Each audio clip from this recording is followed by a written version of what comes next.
Mr. Speaker, I'm proud to rise on behalf of the living, breathing, flesh and blood women of Rendry, Nipissing, Pembroke. That Canadians are real is never something I expected to be debating in this place. Yet in response to my question about our constituent Edmund's gas bill, the Minister for Natural Resources denied Edmund's existence. He claimed Edmund was not an objective fact, but a conservative opinion. We've seen these proud socialists engage in inflation denialism. We've seen them resort to balanced budget denialism. Now they've reached a new low of Edmund denialism. The only thing they won't deny is giving fentanyl to children. I'd like to assure you, this House, that Edmund is not some conservative opinion. He's real. His gas bill is real. The $72 he paid in carbon taxes in December alone on his gas bill is real. The $9.41 of HST he paid on the carbon tax is very much real. The quarterly climate bribe this NDP Liberal government loves to brag about works out to $39 a month. 72 is bigger than 39. I understand math denialism is central to the NDP Liberal coalition's ideology, but most Canadians I know can count past 100. These proud socialists can scream fake news all day long, but 72 is larger than 39. The minister is entitled to his opinions, but he's not entitled to invent alternative facts. If the minister would like to come up to the Ottawa Valley, I'd be pleased to introduce him to Edmund. Then the minister can tell Edmund to his face that according to Statistics Canada's social policy stimulation database and model, he doesn't exist. In the minister's response to my question, not only did he claim Edmund was just my opinion, he also took the time to mansplain what I already know, or at least what he thinks I know about the often cited statistic that 80% of Canadians get more in climate bribes than they pay in carbon taxes. It's actually a great illustration of what former extremist Liberal Environment Minister Catherine McKenna said about repeating a big lie over and over again. These Liberals, along with their media allies at Canada Press and CBC, have repeated the 80-20 claim so often they forget it's not real. Reality is complex. It's messy, so we make models. Those models inform us about reality, but we must never forget they're not real. No model can capture the full lives of people like Edmund. But when you lock yourself away in a social media bubble, it becomes hard to tell the difference between the real world and simulation. It's time these Liberals took the red pill and or pull off their Apple goggles and wake up to the reality that Canadians like Edmunds are facing, the reality that they're facing, because Edmund's not alone. There are millions of Canadians just like him. Like Edmund, they worked hard all their lives. They followed the rules, yet after 8 years of this NDP Liberal government, they're being left behind.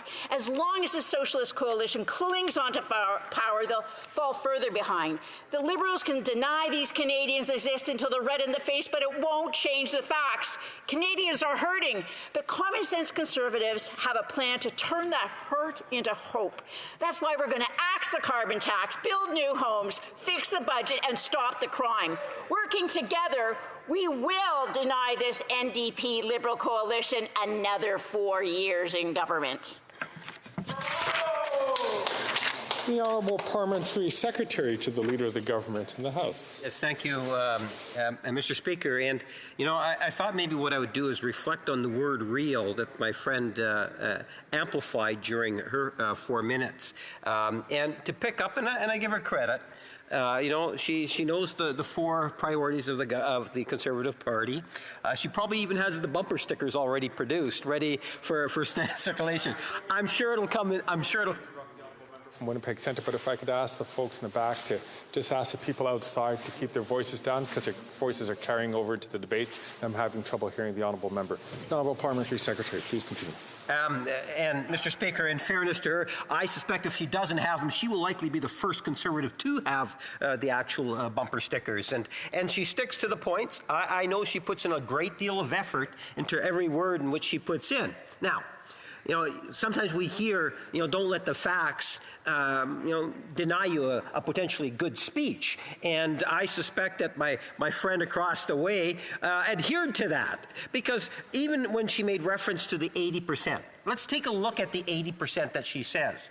It's the Independent Parliamentary Budget Officer, not the Liberals or the NDP or anyone else, that has said 80% of people will receive more back through the carbon rebate than they will pay in the carbon tax. Now, she'll say, well, you know, if you do this and do that and do that and do that, then maybe you might pay more. But all of that, do that, and do this, Mr. Speaker, doesn't take into consideration things such as weather patterns and the impact that climate change is having on farms, and that also needs to be taken into consideration. So I think for now, what we should do is acknowledge that the Independent Parliamentary Budget Officer is correct when he says 80% of Canadians will actually receive more money back than they're actually paying in through the carbon tax. Rebate bigger than the tax for 80% plus. In Winnipeg North, I suspect it's even higher in terms of the percentage. I don't know that for fact, so I can't say that as fact, Mr. Speaker. But what I can say is that the Conservatives don't talk about getting rid of the canceling or getting rid of the rebate portion. All they talk about is getting rid of the tax. In reality, it does two things.